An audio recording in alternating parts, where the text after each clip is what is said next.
জয় শ্রী গুরুদেব। হর হর মহাদেব, হর হর মহাদেব, হর হর নর্মদেব। জয় শ্রী বিদ্যা, জয় দশ মহাবিদ্যা।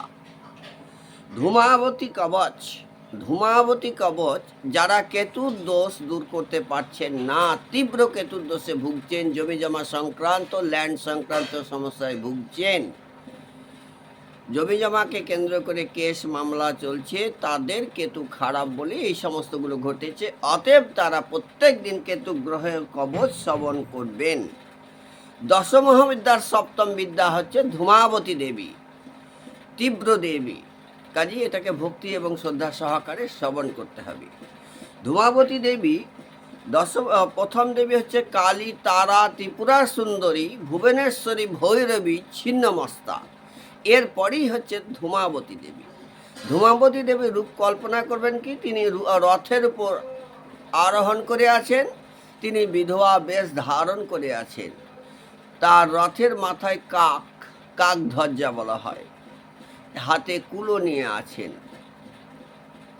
এরূপ চিন্তা করে, তার বিধবাবেশী রূপকে চিন্তা করে ভক্তি শ্রদ্ধা সহকারে আপনারা ধূমাবতী কবচ শ্রবণ করবেন। তাহলে কেতু গ্রহের দোষ দূর হবে।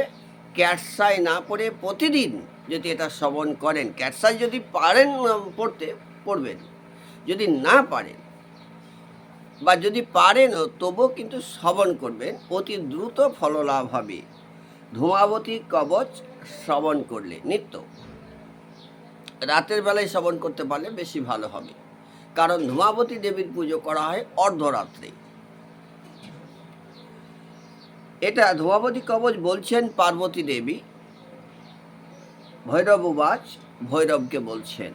হ্যাঁ, অশ্ব শ্রী ধূমাবতী কবচস্য শিপ্পলাদ ঋষি অনুষ্টুপ ছন্দ শ্রী ধূমাবতী দেবতা ধূম বীজম সাহা শক্ত ধূমাবতী কিলকম শত্রু হননে পাঠে বিনিয়াগা।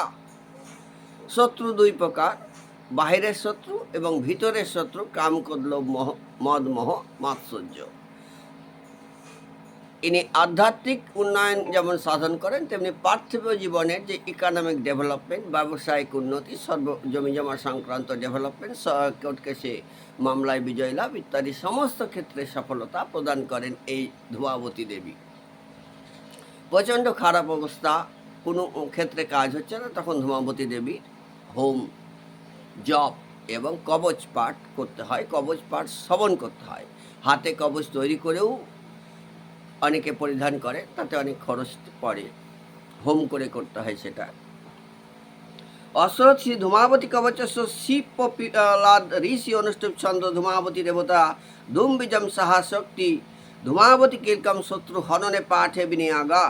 ওম ধূম বীজং মে শির পাতু ধূম ললাটং সদাবতু বামা নেত্র যুগং পাতু বলাকর্ণং সদাবতু দীর্ঘ তদুর মন্ধং তু নাভিং মে মলিনম্বরা সুর্পহস্ত পাতু গুজ্জং রক্ষতু জানুনি মুখং মে পাতু ভীমাক্ষা সাহা রক্ষতু নাসিকাম সর্বা বিদ্যা হবতু কণ্ঠং বিবর্ণা বাহু যুগ্মকম চঞ্চল হৃদয়ং পাতু দুষ্ট পার্শ্বং সদা বতু ধূমহস্তা সদা পাতু পাদৌ পাতু ভয়াবহ প্রবৃদ্ধ রোমা তু ভীষং কুটিলেক্ষণা কুদ পিপাসাদিতা দেবী ভয়দা কলহ প্রিয়া সর্বাঙ্গং পাতু মে দেবী সর্বশত্রু বিনাশিনী। ইতিতে কবচং পুণ্যং কথিতং ভুবি দুর্লভং ন প্রকাশ্যং কলৌ যুগে পঠনীয়ং মহাদেবী ত্রিসন্ধ্যাং ধ্যান তৎপরে দুষ্টাভিচারো দেবেশি তদ্গাত্রং নৈব সংস্পৃশ্যেত। ইতি ধূমাবতী তত্ত্বে ভৈরব সংবাদে ধূমাবতী কবচং সম্পূর্ণম। ওম ধূম বীজম মে শিরপাতু ধূম ললাটং সদাবতু বামা নেত্র যুগং পাতু বলাকর্ণং সদাবতু দীর্ঘা